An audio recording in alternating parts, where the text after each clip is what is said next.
Tuhan, di dalam nama Yesus kami berdoa. Haleluya. Sama-sama katakan amin. Puji Tuhan. Silakan duduk. Shalom. Saya bersyukur kepada Tuhan hari ini kembali lagi saya boleh dipercayakan Tuhan untuk melayani di tempat ini. Saya berterima kasih kepada Bapak Gembala yang hari ini mungkin tidak bersama-sama dengan kita. Terima kasih kepada para pelayan Tuhan di tempat ini yang mempercayakan kami melayani Tuhan di tempat ini. Saya bukan pertama kali ada di tempat ini, Bapak Saudara, ya, sudah beberapa kali. Cuman karena situasi kondisi COVID ada sekitar 3 tahun lebih, ya, 2 tahun. Kita tidak bertemu, kita tidak berjumpa. Tapi saya bersyukur saya melihat wajah-wajah yang diberkati Tuhan. Haleluya. Kalau kita masih ada sampai hari ini semua karena anugerah Tuhan. Amin. Nah, Bapak Ibu, sebelum saya lanjut, saya mau kasih tahu begini. Di dalam kehidupan kekristenan kita, setiap kita harus punya prinsip, ya, supaya apa? Supaya kita bisa melangkah dengan mantap dalam kehidupan. Kenapa kadang-kadang banyak orang Kristen di tengah perjalanan mengalami keraguan, mengalami kebimbangan, karena mereka tidak punya prinsip dalam kehidupan mereka. Mari bangun atau miliki suatu prinsip yang membawa kita semakin maju di dalam Tuhan. Saya punya prinsip begini, Bapak Ibu Saudara. Sejak saya dipanggil Tuhan menjadi hamba Tuhan, ya, Tuhan bawa saya ikut pendidikan sekolah Alkitab di Kalimantan Barat. Sejak itu saya punya prinsip sampai hari ini. Prinsip saya begini: percaya kepada sesuatu yang benar pasti menghasilkan tindakan yang benar. Itu prinsip saya. Percaya kepada sesuatu yang benar pasti menghasilkan tindakan yang benar. Itu prinsip hidup saya di dalam menjalani kehidupan sebagai anak Tuhan, ya. Karena kalau tidak punya prinsip, kita mudah dipengaruhi, ya. Apa kata orang bilang begini, kita percaya. Orang bilang begini, kita percaya. Akhirnya di dalam perjalanan kekristenan kita ngalamin yang namanya kebimbangan dan keraguan. Kenapa? Kita nggak punya prinsip dalam kehidupan, ya. Ini prinsip yang membawa kita semakin hari semakin dahsyat di dalam Tuhan.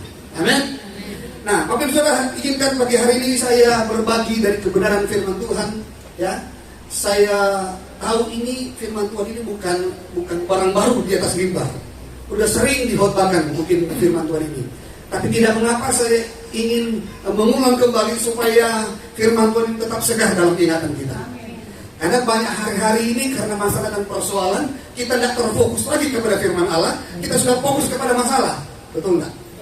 Aduh, ini sudah makin susah Pak Pendeta, ya. Lalu gimana ke depan ini? Apa yang mesti kita buat? Apa yang dengar baik-baik? Fokus kepada firman Allah, sebab firman Allah sanggup memelihara kehidupan saya dan saudara. Kita mau mengandalkan siapa hari ini? Ya, nah, ada manusia yang bisa kuat, tapi diberkatilah orang yang mengandalkan Tuhan. Hidupnya selalu berkemenangan di dalam Tuhan. Mari buka Efesus pasal yang kedua. Saya tidak janjian dengan worship leader, tetapi lagu menyambut firman Tuhan ada hubungannya dengan firman Tuhan yang akan saya sampaikan. Saya nggak kenal worship leadernya siapa, ya. Baru kali mungkin udah pernah ketemu, tapi tidak kenal, belum akrab, ya. Tapi berarti kita satu roh di dalam Tuhan. Haleluya. Ya, Efesus pasal yang kedua ayatnya yang ke-8.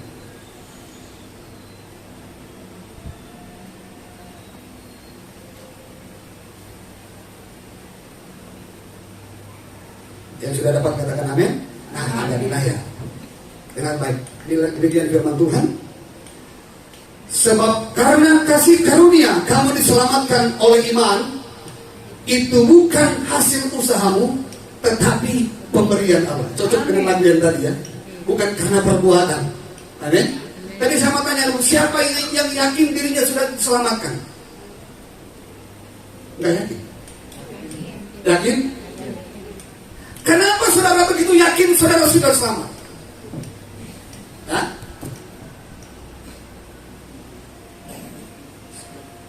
Makanya saya bilang kalau orang Kristen nggak punya prinsip dalam kehidupan, gampang sekali terpengaruh, gampang sekali dibuat ragu. Saya mau bilang begini, kita harus memiliki keyakinan di dalam Yesus kita sudah pasti selamat. Sebab kita diselamatkan bukan karena usaha kita, bukan karena ketaatan kita, bukan karena kesetiaan kita, tetapi kita diselamatkan karena apa? Kasih karunia. Tapi bukan berarti saudara tidak perlu taat. Bukan berarti begitu, Bapak Ibu. Bukan berarti saudara tidak perlu setia. Bukan. Tetapi ketaatan saudara, kesetiaan saudara, itu karena apa? Karena ada kasih karunia yang menggerakkan dan memampukan kita. Oh, baca nih. Karena kamu telah menyucikan diri oleh ketaatanmu karena kebenaran, sehingga kamu dapat mengamalkan kasih persaudaraan yang tulus ikhlas, hendaklah kamu sungguh-sungguh saling mengasihi dengan apa? Segenap hati, karena kamu telah menyucikan diri oleh ketaatan kepada kebenaran, sehingga kamu dapat mengamalkan. Ya, lagi ini sangat luar biasa.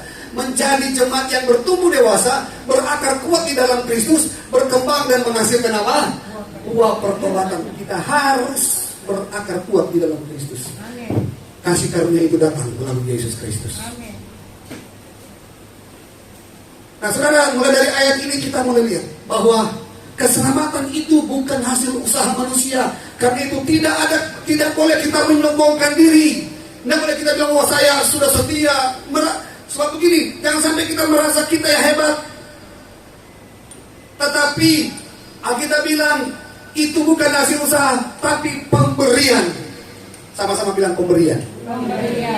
Saudara, kalau ada orang yang bekerja ya, di perusahaan, dia bekerja dengan baik, ya, dia begitu giat bekerja dan dia berhasil dalam pekerjaan sehingga mungkin dia bisa memiliki rumah yang mewah, dia memiliki mobil yang bagus.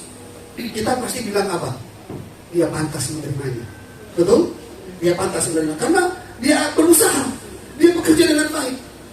Tetapi kalau ada orang yang tidak bekerja, tidak melakukan apa-apa, tapi tiba-tiba dia dapat rumah, dia dapat mobil yang bagus, pasti saudara begini, dia tidak layak terima itu. Betul? Yang layak itu yang bekerja keras. Nah, kasih karunia seperti itu, kebaikan Tuhan yang Tuhan berikan kepada kita, yang sebenarnya kita nggak layak, kita nggak pantas menerimanya, kita orang berdosa. Tetapi apa boleh buat, kasih karunia itu diberikan kepada kita. Itu yang dibilang, tetapi pemberian Allah. Ya, kasih karunia, kebaikan Tuhan, kasih Tuhan yang menyelamatkan. Bukan karena kita bisa, bukan karena kita mampu, tapi semata-mata karena kasih dan anugerah Tuhan. Itulah kasih karunia itu begitu Bapak Ibu Saudara, ya. Kasih karunia itu adalah kebaikan Tuhan, kasih Tuhan yang Tuhan berikan kepada kita dengan satu syarat, percaya dan menerima Yesus sebagai Tuhan dan Juru Selamat. Yohanes, ayat yang terkenal kalau kita merayakan Natal itu ada Yohanes 3:16. Ya, karena begitu besar kasih Allah akan dunia ini, sehingga memberikan Anak yang tunggal, supaya setiap orang yang setia, bukan, yang taat, bukan, yang percaya. Tidak ada kriteria lain untuk keselamatan, hanya percaya. Itulah hebatnya kasih karunia yang Tuhan berikan melalui Yesus. Hanya percaya kita dapatkan keselamatan itu. Ya, saudara, saya memiliki terjemahan lain di dalam Alkitab. Saya kalau belajar Alkitab saya suka melihat terjemahan lain. Ya, di dalam Roma pasal yang ke-3, Roma 3, coba kita lihat terjemahan biasa. Roma pasal yang ke-3 ayat ke-31. Di terjemahan bahasa Indonesia yang biasa berkata begini, jika demikian, adakah kami membatalkan hukum Taurat karena iman? Sama sekali tidak, sebabnya kami meneguhkannya. Nah, saya punya terjemahan yang namanya terjemahan firman Allah yang hidup. Kalau saudara punya boleh tampilkan. Firman Tuhan berkata begini, lalu apakah karena kita diselamatkan oleh iman berarti bahwa kita tidak perlu lagi mentaati hukum-hukum Allah? Justru sebaliknya, sesungguhnya kita dapat benar-benar taat kepada Yesus hanya bila kita mempercayainya. Ya, artinya begini, bukan berarti karena kita selamat oleh iman terus kita nggak perlu taat. Salah, saudara. Justru karena kita sudah selamat, kita percaya kepada Yesus, maka kita bisa taat. Jadi ketaatan kita karena kita percaya kepada Yesus. Bukan ketaatan kita supaya kita selamat, bukan. Tapi katakan kita karena kita sudah diselamatkan di dalam Yesus. Yang mengerti katakan amin. Jadi saudara tidak perlu bingung dengan kok pendeta ini bilang begini. Tidak, jangan dengar kata pendeta, firman Tuhan. Kita justru bisa taat kalau kita percaya kepada Yesus. Soalnya kalau saudara pergi ke saudara sakit, saudara ke dokter. Misalnya teman saudara bilang, oh di situ ada dokter. Tapi saudara tidak percaya, saudara tidak yakin sama itu dokter. Saudara datang kepada dia dan dokter periksa, oh ibu sakit ini ibu. Nah, dokter kasih resep. Tapi saudara tidak yakin, tidak percaya itu dokter. Kira-kira saudara mau beli tidak, mau terus resep tidak? Tidak bakalan. Tapi kalau saudara datang dan saudara percaya itu dokter, resep seperti apapun saudara pasti tembus untuk mendapatkan kesembuhan. Kenapa? Karena saudara percaya. Iya. Demikian juga dengan Tuhan. Kita hanya bisa taat lakukan perintah-perintahnya kalau kita percaya kepada Dia. Jangan dibalik. Ya. Saudara, ini ayat ini ditulis oleh seorang rasul yang bernama Paulus. Pelayanan Paulus itu sama dengan pelayanan Yesus. Ya. Karena pelayanan Paulus dan pelayanan Yesus sama, makanya musuhnya Paulus, musuhnya Yesus sama. Saudara tahu siapa musuhnya Paulus dan musuhnya Yesus dalam pelayanan? Hah? Anda tahu tak siapa musuh Yesus dan Paulus dalam pelayanan? Ahli Taurat dan orang-orang Farisi. Itu musuhnya. Kenapa? Pelayanan Yesus dan pelayanan Paulus seolah-olah nabrak hukum Taurat. Hukum Taurat menuntut kebenaran dari manusia, sementara kasih karunia Tuhan memberikan kebenaran kepada manusia ini. Beda. Hukum Taurat kamu kalau kamu tidak bertobat, kamu tidak berhenti berdosa, kamu tidak layak. Itu hukum Taurat. Tapi kasih karunia datang oleh anugerah Tuhan. Kita tidak layak, tapi kita dilayakkan oleh Tuhan. Kita orang berdosa yang patutnya dihukum, pantasnya dihukum. Tapi kasih karunia membebaskan kita dari hukuman. Tadi kan salib membuka mata. Di salib itulah kita diperdamaikan oleh Tuhan. Kita ini manusia yang harusnya dihukum. Kita orang berdosa. Tapi bersyukur ada kasih karunia. Saudara kalau mau bilang tidak pantas, saya harusnya tidak pantas ada di hadapan saudara. Ya, saya asal dari Manado. Ya. Kalau saya refresh kembali ke belakang, masih banyak teman-teman saya yang lebih pantas dipakai Tuhan. Mereka rajin ke gereja, mereka melayani Tuhan waktu pemuda remaja. Sementara saya cuma Natal tahun baru masuk gereja. Ya, itu pun kalau orang tua beli baju baru, kalau saya nggak ke gereja. Dulu, ya. Dikit-dikit orang tua dipanggil urusan dengan polisi, yang curi ayam lah, yang berantem lah, itu saja. Artinya saya nggak pantas, saya tidak layak di hadapan Tuhan. Tetapi karena kasih karunia, saya boleh ada di hadapan Tuhan. Karena saya pikir Tuhan, kenapa harus saya? Tapi itu semua karena kehendak Tuhan. Ya. Nah. Jadi jangan pernah merasa tuh, saya bukan siapa-siapa. Sama, saya juga bukan siapa-siapa. Ya. Tapi kalau Tuhan sudah pilih, tidak ada satu orang pun yang bisa membatalkan pilihan Tuhan. Karena Tuhan punya rencana buat setiap kita. Ya. Tahun berapa ya? Tahun 2001. Saya entarkan saudara berangkat pulang Manado. Naik, saya lupa kapal tahun 2001 itu, kalau nggak salah masih ada kapal-kapal Kambuna atau Umsir, kalau nggak salah ya. Saya antarkan teman ke pelabuhan. Habis khotbah di satu gereja, langsung bersama keluarga antar. Jadi masih pakai jas, masih pakai rasi-rasi ke pelabuhan. Rupanya ada kapal sandar dari Manado turun.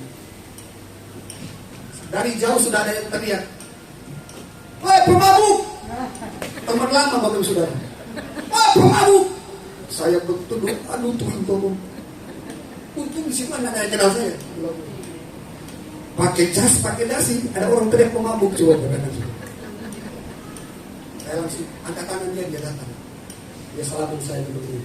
"Ih, kamu sudah jadi manusia." Memang selama ini bukan manusia. Selama ini orang berdosa dianggap binatang dari saudara. Betul. Kenapa? Karena kelakuannya. Tapi saya bersyukur hari ini saya boleh pindah mimbar gereja ke mimbar gereja yang lain. Itu semua karena anugerah Tuhan. Semua karena kasih Tuhan yang menyelamatkan saya. Saya redung-redungkan kalau bukan karena kasih Tuhan, waduh, saya nggak tahu saya jadi apa. Ya nggak tahu, ngeri Bapak Ibu Saudara hidup ini. Ya, tapi bersyukur karena ada kasih karunia yang menyelamatkan kita dari dosa. Tuhan tebus hidup kita sebenarnya nggak layak, kita nggak pantas, tetapi karena kasih karunia kita dimuliakan, kita pantas diselamatkan di hadapan Tuhan. Nah, saya cuma mau bagi ada 2 contoh dalam Alkitab, tapi sebelum saya masuk dalam contoh itu, kita kembali lagi ke dalam kitab Roma tadi, Roma pasal yang ketiga, ayat yang ke-23. Kenapa saya menekankan di sini? Kita ini tidak pantas, kita ini bukan siapa-siapa, sudah di hadapan Tuhan. Roma pasal yang ketiga, ayatnya yang ke-23 sampai 24. Nah, firman Tuhan begini. Karena semua orang telah berbuat dosa dan telah kehilangan kemuliaan Allah, dan oleh kasih karunia telah dibenarkan dengan cuma-cuma karena penebusan di dalam Kristus. Lihat, cuma-cuma. Apa itu cuma-cuma? Gratis. Tidak menuntut. Bertobat dulu, kalau enggak, itu bukan gratis semuanya. Dengan kalau manusia kan sudah begitu, ya, menuntut dulu. Ya, saya jadi orang tua juga pernah begitu sama anak saya. Kalau kamu juara kelas, Papa beli HP baru. Itu hukum Taurat, Bapak Saudara. Coba belajar hidup dalam kasih karunia. Anak muda juara sekalipun, nah, nih mama, papa kasih. Nggak baik. Kebaikan itu akan mendorong anak ini untuk bangkit. Wah, mama mampu banget. Nggak mungkin kasih karunia kebaikan Tuhan membawa orang jauh dari Tuhan. Saya nggak percaya itu, saudara. Ya, saya nggak percaya kalau orang diampuni, dibebaskan, diselamatkan terus hidupnya tambah rusak. Saya nggak percaya itu. Saya akan alami, justru saya jadi begini karena kebaikan Tuhan, karena kasih Tuhan. Waduh, Tuhan sudah baik sama saya, masa saya menyakitin hati Tuhan? Roma pasal yang ke-5:19. Roma 5:19. Firman Tuhan begini. Jadi sama seperti oleh ketaatan satu orang semua orang telah menjadi berdosa, demikian pula oleh ketaatan satu orang semua orang menjadi ketaatan satu orang semua menjadi orang benar. Ini ketaatan siapa? Ketaatan Yesus. Bukan ketaatan saya dan saudara, bukan. Kita benar bukan karena ketaatan kita, tetapi ketaatan Yesus. Ini perlu kita ingat baik-baik, supaya jangan merasa kita sudah setia ke gereja. Ada kalau orang begitu tuh jadi sombong. Kalau bukan saya gereja itu nggak jalan, Pak. Ada begitu. Merasa udah kasih banyak buat gereja, gembalanya pun mau diatur sama dia. Di sini tidak ada. Di Manado banyak pokoknya. Karena merasa sudah berjasa. Ini orang yang hidup di luar kasih karunia itu begitu. Lihat, ada ahli Taurat, Yesus dikecam di mana-mana. Yesus dicobai di mana-mana. Ya. Gembalanya mau dicobai. Nah, itu bahaya. Hiduplah, bertumbuhlah di dalam kasih karunia. Hidupmu akan berbuah, buah-buah yang baik dan harum. Apa itu buah yang baik? Buah yang baik itu karakter. Ya, saudara jangan pusing dengan buah, jangan. Bertumbuh dulu, bertumbuh dengan di tempat yang benar. Itu buah pasti keluar. Amin, saudara. Buah pasti muncul. Perbuatan baik pasti muncul. Makanya saya bilang percaya yang benar akan menghasilkan tindakan yang benar. Saudara jangan pusing, saya mau berbuat, nggak usah. Pasti muncul itu perbuatan baik. Karena kasih karunia itu yang menggerakkan saudara untuk berbuat baik. Bukan karena kekuatanmu, bukan karena kekuatan kita. Nah, saya bagi 2 contoh dalam Alkitab, ya. Saya mau bagi 2 contoh dalam kitab. Pertama, mari kita buka di dalam kitab Yohanes.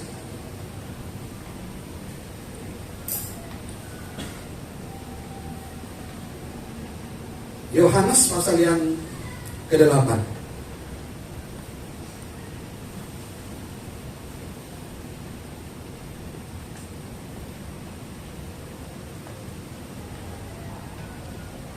Di situ bicara tentang apa? Perempuan yang berzina. Kita nggak usah baca semua.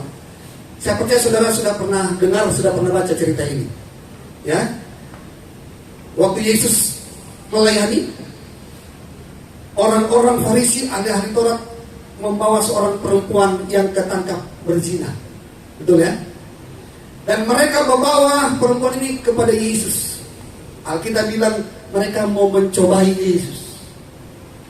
Mereka bilang, Yesus, ini perempuan ketangkap berbuat zina.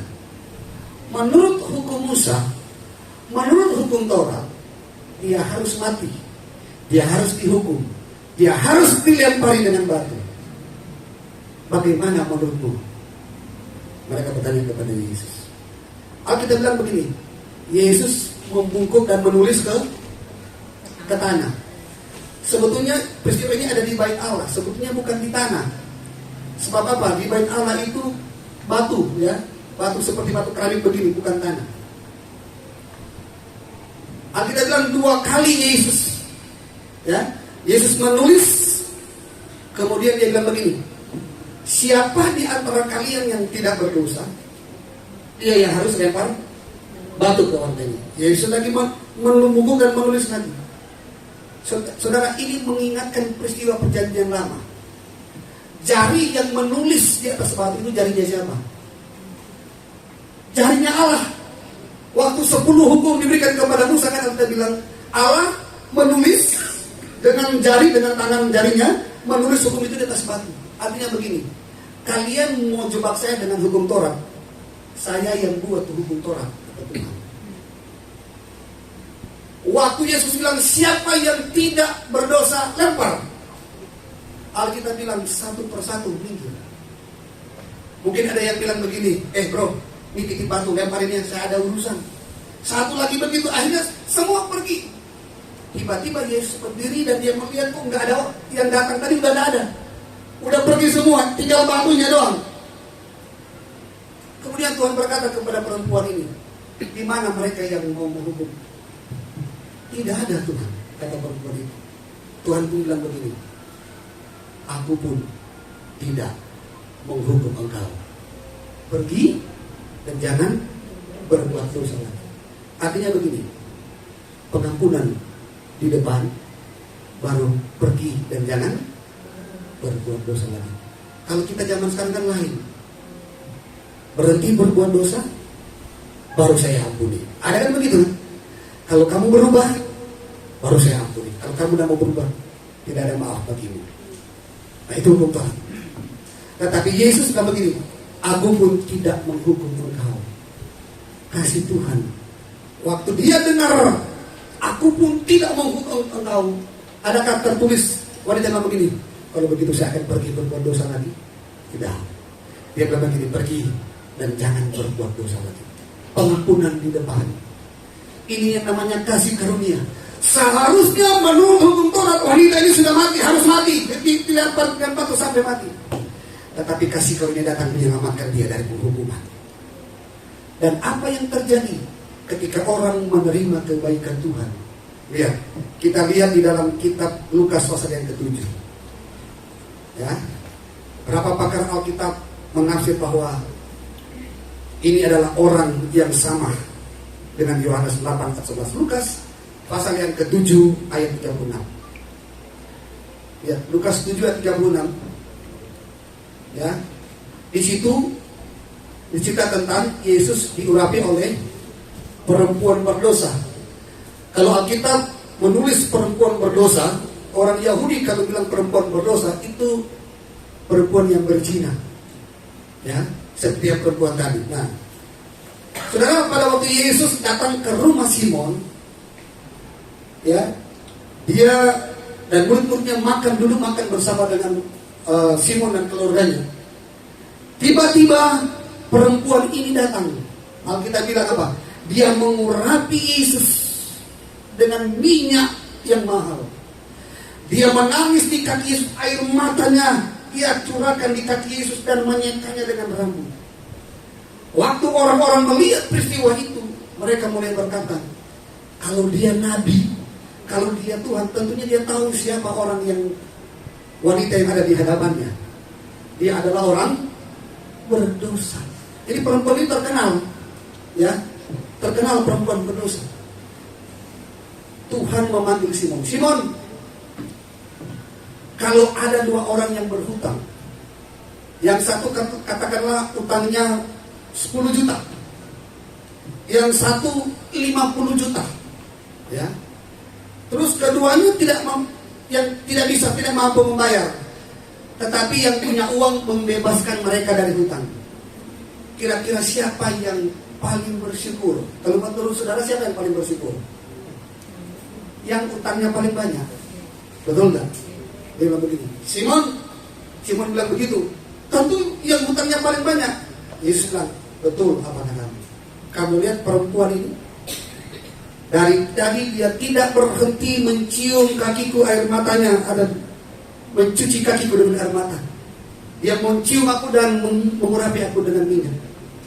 Sementara kamu dari tadi untuk mencuci kakiku, kamu tidak lakukan itu. Kenapa hal itu terjadi? Dia bilang, karena perempuan ini sadar dosanya yang banyak sudah diampuni. Orang yang dosanya banyak diampuni pasti banyak berbuat kasih. Orang yang merasa dosanya sedikit diampuni, sedikit berbuat kasih.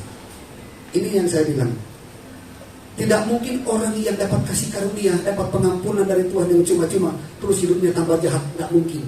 Kalau ada, berarti dia belum terima kasih karunia. Kalau ada orang Kristen yang hidupnya masih jahat, berarti dia belum dapat kasih karunia. Dia belum diselamatkan. Tapi orang yang sudah diselamatkan, kasih karunia itu akan mendorong dia, menggerakkan dia untuk berbuat baik. Seperti wanita ini, dia kembali karena dia merasa dosanya yang banyak sudah diampuni oleh Tuhan Yesus. Makanya dia datang, dia sujud, ya, dia nangis di kaki Tuhan, dia cuci air mata, kaki sudah air mata, maka dia mengurapi dengan minyak yang mahal. Orang yang sudah dapat kasih karunia, saudara, pasti rindu menyenangkan Tuhan. Amin. Orang yang sudah diselamatkan dengan cuma-cuma oleh iman dalam Kristus, pasti rindu beribadah, pasti rindu untuk berbuat baik, pasti itu. Hidupnya akan tambah baik, bukan tambah jahat. Kalau ada ajaran kasih karunia yang membuat orang tambah jahat, itu bukan kasih karunia. Bukan. Kasih karunia yang benar adalah orang yang dapat kasih karunia, hidupnya tambah hari, tambah baik di dalam Tuhan. Bertumbuh dalam Kristus, menjadi dewasa, dan menghasilkan buah pertobatan. Itu kasih karunia yang benar. Hari-hari ini saya mendengarkan ada kasih karunia begitu. Oh, sudah selamat kok Pak, boleh berbuat dosa. Nggak ada kasih karunia yang seperti dalam Alkitab, nggak ada.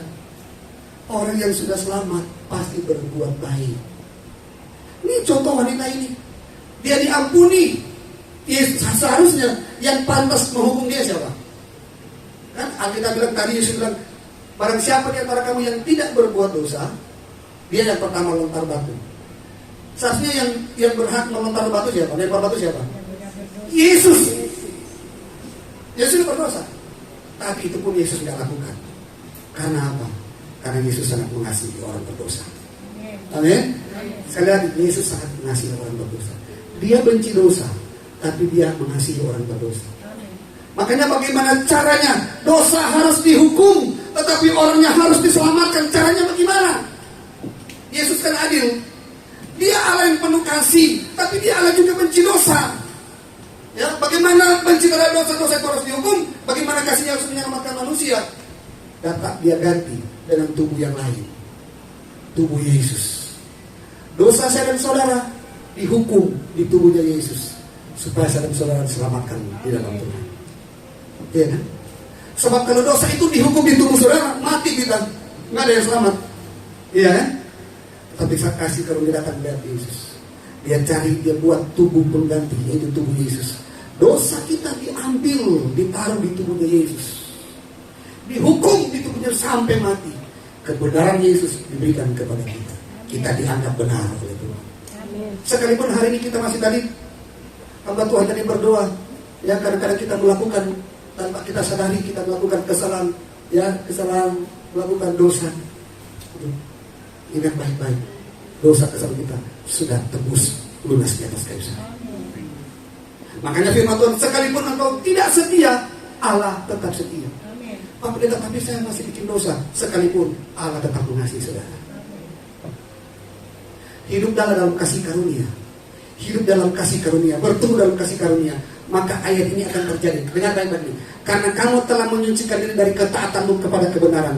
Artinya begini, jangan salah, kalau saudara lihat terjemahan lain. Artinya begini, waktu saudara taat kepada kebenaran, ya, Setiap hari saudara lakukan kebenaran, saudara tidak punya waktu lagi lakukan dosa. Betul? Waktu saudara semakin giat melakukan firman Allah, saudara akan lupa dengan dosa. Itu artinya dengan taat saudara bersih dari dosa. Tapi kalau saudara tidak melakukan kebenaran, iblis akan bujuk saudara lakukan dosa. Makanya itu kita bilang, menyucikan diri kepada ketaatan bukan berarti saudara belum kudus. Di mata Tuhan saudara sudah kudus, sudah benar. Ya, bukan karena perbuatan, bukan. Ini kan kata kepada itu bisa tentang perbuatan kita.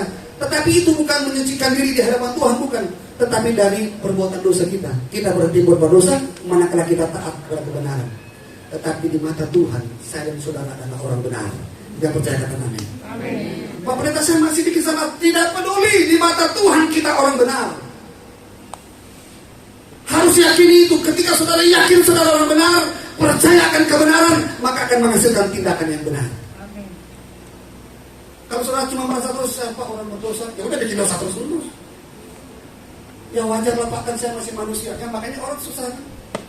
Tapi kalau saudara menjadi, oh saya orang benar, saya sudah ditebus, ya, berusaha terus untuk bangkit, berusaha untuk berhenti berbuat dosa, karena saya orang benar. Itu percaya yang benar itu menghasilkan tindakan yang benar. Tapi kalau saudara selalu percaya kepada kata-kata, kan saya masih manusia biasa Pak, masih lemah, wajarlah kalau saya berbuat dosa, saudara akan tetap terus dalam dosa. Saudara tidak punya mampu bangkit untuk keluar dari dosa. Tapi waktu saudara merasa, saudara tahu, saudara percaya Tuhan sudah membenarkan saudara dengan cuma-cuma, saudara sudah dibenarkan di hadapan Tuhan, saudara akan bangkit jadi orang benar. Perbuatan dan tindakanmu akan menjadi benar. Nah, contoh yang kedua, Lukas 15 ayat yang ke-11. Saudara lihat itu tentang anak yang hilang. Pernah baca itu? Tentang anak yang hilang. Kalau saudara baca di ayat itu, Alkitab bilang begini. Waktu anak itu datang kepada bapaknya, Bapak, aku mau minta harta yang menjadi bagianku. Ya, aku mau pergi. Alkitab bilang kemudian Bapak membagi-bagikan warisan di antara mereka. Berarti yang tua pun dapat bagian, jangan salah. Yang banyak pendeta bilang, oh, yang sulung tidak dapat, yang bungsu yang dapat. Salah, baca baik-baik. Dua-duanya dapat. Cuma waktu yang sulung dapat, dia pergi. Alkitab bilang pergi jauh tinggalkan bapaknya. Dia merasa sudah kaya, punya uang. Alkitab bilang dia memboroskan hartanya, berfoya-foya. Di terjemahan kita bilang dia main pelacur. Ya, dia, kalau terjemahan bahasa Indonesia agak sedikit sopan. Kalau terjemahan lain dia buka-bukaan, dia pergi habiskan dengan pelacur. Alkitab bilang kemudian timbullah kelaparan dan dia kehabisan uang. Mau makan aja nggak ada makanan. Akhirnya dia kerja jaga babi. Anak orang kaya kerja jaga babi, bapak saudara. Ya, kalau orang susah masih masuk akal, ini anak orang kaya kerja jaga babi. Alkitab bilang dia mau makan ampas pun udah nggak ada, semuanya untuk babi. Alkitab bilang kemudian dia menyadari keadaannya. Dia bilang begini, di rumah bapakku orang upahan aja makanannya banyak. Orang upahan itu makanannya banyak. Sementara saya menderita di sini. Dia bilang aku akan bangkit, aku akan datang kepada Bapak. Aku akan bilang Bapak, aku telah berdosa, aku tidak layak lagi disebut anak. Jadikanlah aku orang upahan. Nah, ini bukan pertobatan yang sesungguhnya ini. Kenapa? Ada kata jadikanlah aku orang upahan. Karena Alkitab bilang dia menyadari orang upahan makanannya banyak. Jadi pertobatan karena ini. Dia mau kembali kepada Bapak karena ini. Jadi orang upahan pun tak apa-apa yang penting kenyang. Iya kan? Dia kembali, dia bangkit dan kembali. Alkitab bilang dari kejauhan bapaknya melihat. Dia sudah rencana, dia mau mengaku, Bapak, aku sudah berdosa kepada Bapak, surga kepada Bapak. Waktu dia bangkit berjalan, Alkitab bilang bapaknya pergi berlari, menyambut dia, memeluk. Belum ada pengakuan, belum ada. Ya, papanya peluk dia, cium dia. Ya, tanpa ada pengakuan. Saudara tidak mengaku orang berdosa pun, Papa tahu Anda orang berdosa. Tahu. Tetapi kasih Bapa tidak terbatas karena dosa dan kesalahan. Ya. Bapak peluk dia, cium dia. Alkitab bilang dia cium berkali-kali. Lihat ini kasih Bapa kepada orang berdosa itu begitu. Baru dia mengaku. Tapi waktu dia mengaku dia cuma bilang Bapak, aku sudah berdosa terhadap saudara dan terhadap Bapak. Aku tidak layak lagi disebut anak Bapak. Kata jadikanlah aku seorang upahan Bapa sudah tidak ada lagi. Di sini baru terjadi pertobatan yang sesungguhnya. Kapan pertobatan itu terjadi? Waktu dia menerima kasih dan kebaikan Bapaknya. Dengar baik-baik. Justru kasih karunia menuntun kita pada pertobatan. Bukan bertobat dulu baru dapat kasih karunia. Kan? Kita nggak sanggup. Manusia mana yang sanggup?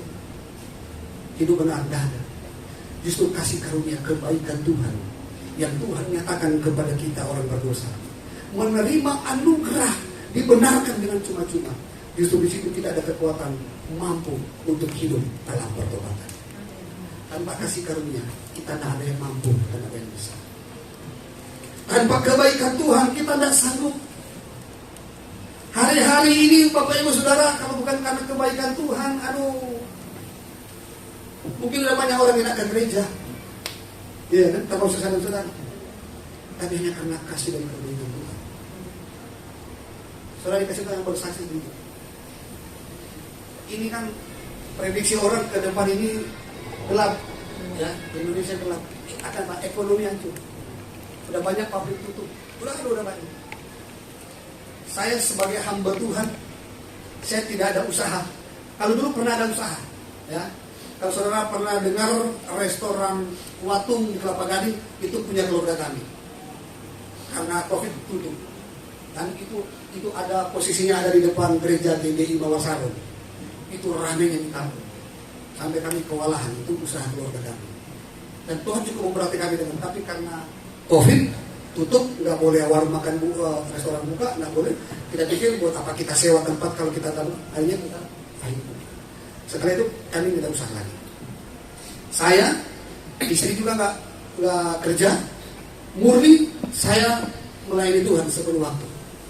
Ya, hanya mengandalkan kebaikan Tuhan, kasih Tuhan. Tapi yang saya heran, Bapak Ibu Saudara, di rumah saya nggak berhenti hentinya orang datang, Pak, Bu, bantu dong. Saya pikir mau bantu apa? Ada beras. Haleluya. Kita harus jadi saluran berkat. Amin. Orang yang hidup karena kasih karunia, dia tahu apa yang ada padanya itu karena kasih karunia Tuhan. Berkat dari Tuhan salurkan. Baru 5 menit pergi datang lagi jam 1. Saya bilang, kok mereka tahu di rumah ada beras ya? Memang beberapa yang lalu saya ke Lulumart, ke Taman Modern, belanja beras yang ukuran 5 kilo. Kalau tidak salah ada 15 atau 20, ya. Saya beli buat stok. Itu rencana saya, tapi rencana Tuhan bukan. Tuhan kasih berkat itu bukan buat saya, tapi buat orang sekeliling yang membutuhkan berkat. Saudara, kita bersaksi tidak perlu ngomong Yesus. Kasih kebaikan kepada mereka, mereka akan tahu ini adalah pengikut Yesus. Tidak perlu kita ngomong, percaya Yesus. Tidak perlu. Justru kita akan dibenci. Tapi waktu mereka merasakan kasih Tuhan lewat kehidupan kita, saya percaya satu saat Tuhan lewat mereka akan percaya Yesus. Dan orang-orang yang datang kepada saya itu bukan orang-orang Kristen, di luar Kristen. Kita kasih tahu bahwa di luar Kristen kita tidak bisa, di luar Yesus kita tidak bisa berbuat apa-apa. Tetapi di dalam Yesus kita dipelihara sekalipun masa-masa sulit. Amin. Saya sudah alami itu Bapak Saudara. Masa-masa sulit Tuhan pelihara. Waktu saya ada di sekolah kita, ya, bersama-sama dengan teman. Waktu itu saya jadi pemimpin, jadi ketua beberapa kelompok, ya. Kami, puji Tuhan, walaupun nakal-nakal bodoh di sekolah dulu, tapi waktu di sekolah kita jadi pintar, terpilih jadi ketua kelas, ya. Terpilih jadi membawahi beberapa regu. Waktu kami mengalami peperangan antara dua suku di Kalimantan, ya, saya ada di sana. Saudara bayangkan, kami di sekolah itu ada ratusan orang, ya, nggak ada makanan, mau keluar nggak bisa. Jangan sekalipun bisa keluar, mana ada toko yang buka, ya. Saudara tahu apa yang kami makan? Kami makan singkong, cuman 2 minggu singkong habis. Jangankan singkongnya, daunnya udah kering, udah kuning, kita rebus pakai garam makan. Itu masa perang. Ada orang-orang tua mungkin belum pernah mengalami masa perang. Aduh, ternyata berat, ya, masa-masa ini. Sudah di sini kita lihat pemeliharaan Tuhan. saya ajak dulu kita doa. Namanya orang kalau baru bertobat sekolah kita semuanya berapi-api, ya, nggak ada air minum pun berdoa. Kalau sekarang nggak ada air minum, ke warung ada aqua, ya kan? Kalau kita dulu pakai lutut bu, pak, berdoa. Ini 100 lebih belum makan ini.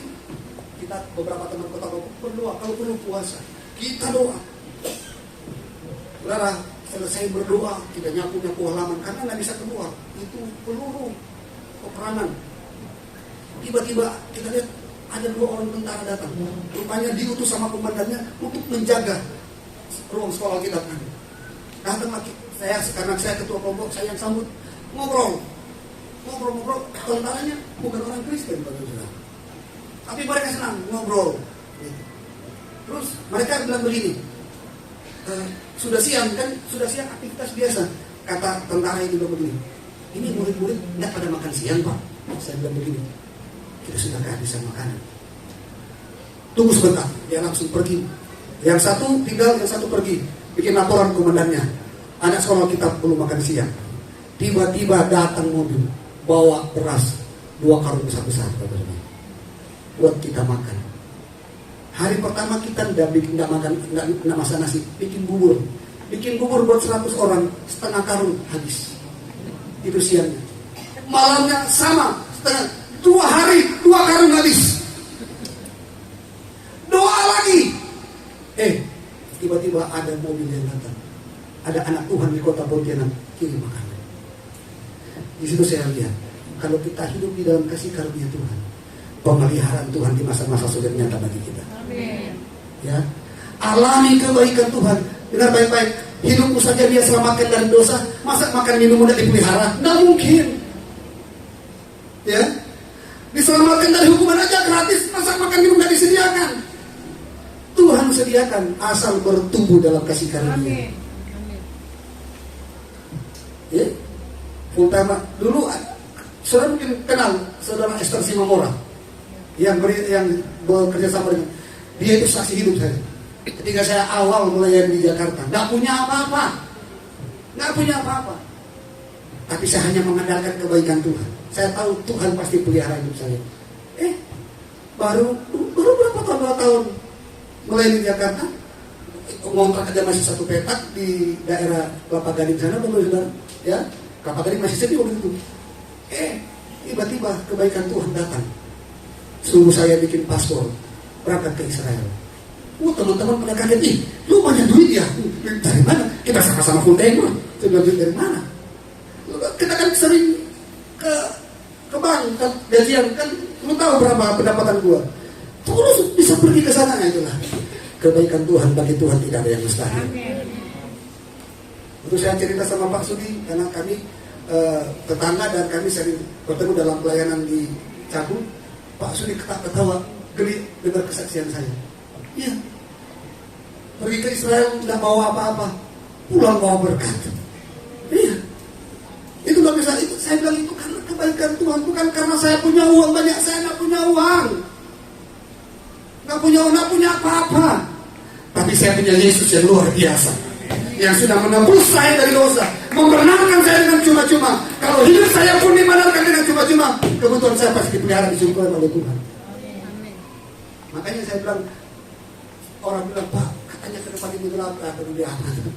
Dan dunia boleh gelap, terang Tuhan ada pada kita. Amin.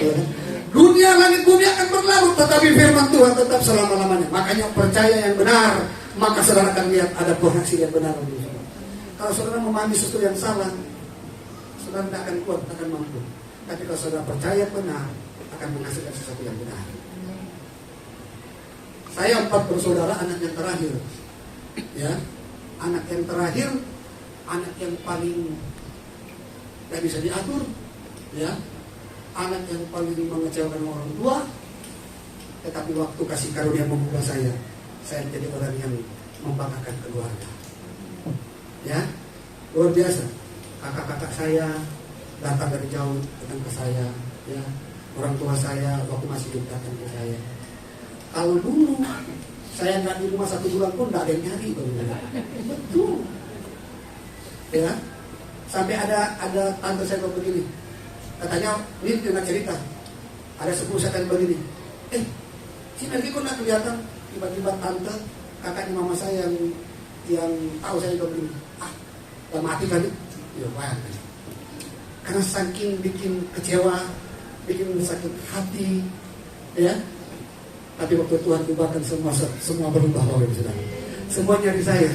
Kalau saya bukan orang kaya, tapi semua bisa nyari saya. Tapi saya punya Allah yang kaya. Dulu, saya pulang kampung, Bapak Ibu Saudara. Ya. Beberapa waktu lalu saya pulang kampung. Sampai disuruh khotbah di atas di gereja saya malu, Bapak Ibu. Kenapa? Yang depan-depan itu teman-teman saya seperjuangan semua. Saya mau apa? Akhirnya waktu itu saya bilang sama gembala yang Pak Gembala, mohon izin biar istri, karena kami sama-sama soal kitab, istri juga enggak belum, biar istri yang khotbah. Saya duduk di tengah saja. Oh begitu? Iya. Tapi waktu saya duduk, waktu istri maju, Pak teman, kenapa bukan yang khotbah? Saya kaget juga. Wah khotbah anak tuh bahaya juga. Saya mau khotbah tentang di tengah juga dulu begitu. Jadi malu. Tapi di situ saya lihat kalau ternyata begini, kalau Tuhan ubah, tidak ada yang mustahil. Orang yang sejahat Paulus pun diubah sama Tuhan. Satu kali terakhir, kesan terakhir. Satu kali saya pulang kampung, terus saya diundang ibadah keluarga, ibadah rumah tangga. Di rumah satu keluarga, sebetulnya saya berat untuk melangkah, ya. Tapi karena sudah terima pelayanan, saya harus datang. Karena saya ingat dulu dua ekor anjing keluarga ini saya yang habisin, Pak. Dan saya ketahuan. 2 minggu di polsek cuma, ya, ditampar, ditendang polisi, disuruh cuci kamar mandi, dibotakin di polsek. Waktu saya datang, pertama saya langsung nyelangin, Bapak. Dia langsung peluk, dia bilang begini, saya gak nyangka kamu jadi hamba Tuhan.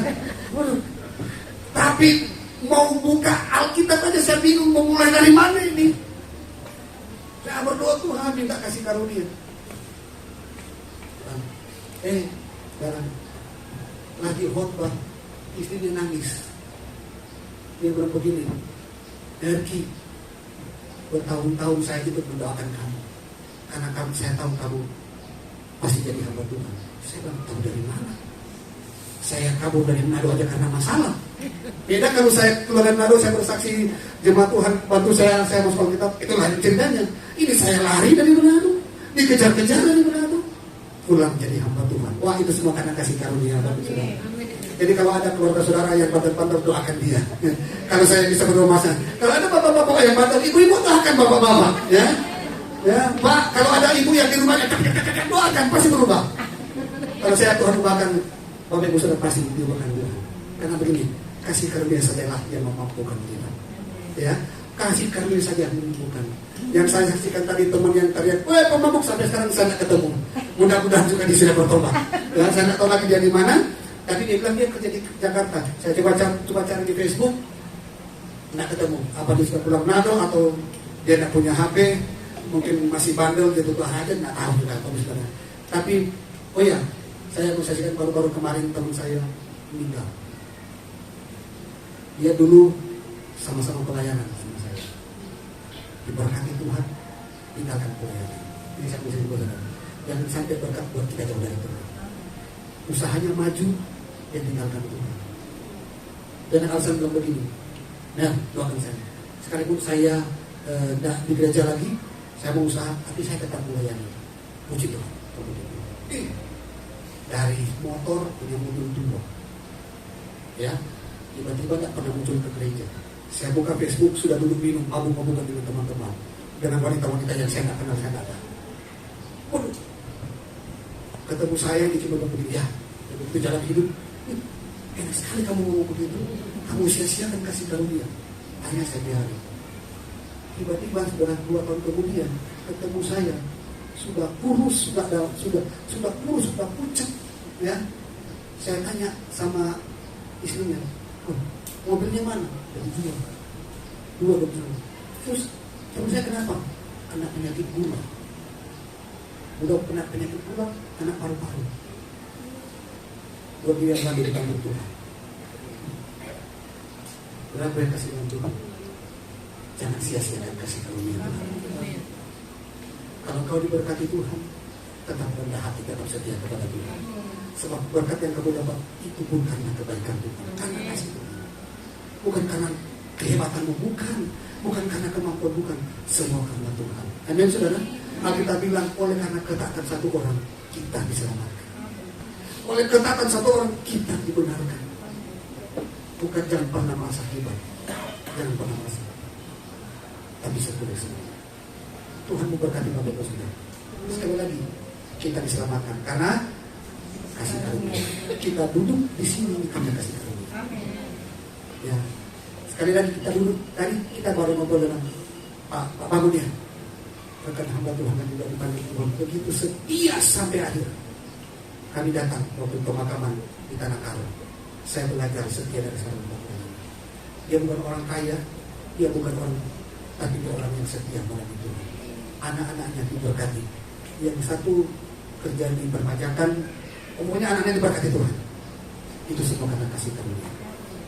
Setialah kepada Tuhan, Tuhan pasti melindungi kita. Di masa-masa sukar, di masa-masa sulit, ingat kebaikan Tuhan. Ingat karya di salib itu sudah sempurna. Kita bilang, sudah selesai. Penyakitmu sudah selesai. Amin. Kemiskinanmu sudah selesai. Persoalan apapun yang kau hadapi sudah selesai di atas kayu salib. Kasih karunia Allah turun berlimpah-limpah atas hidup saudara. Tundukkan kepala kita berdoa.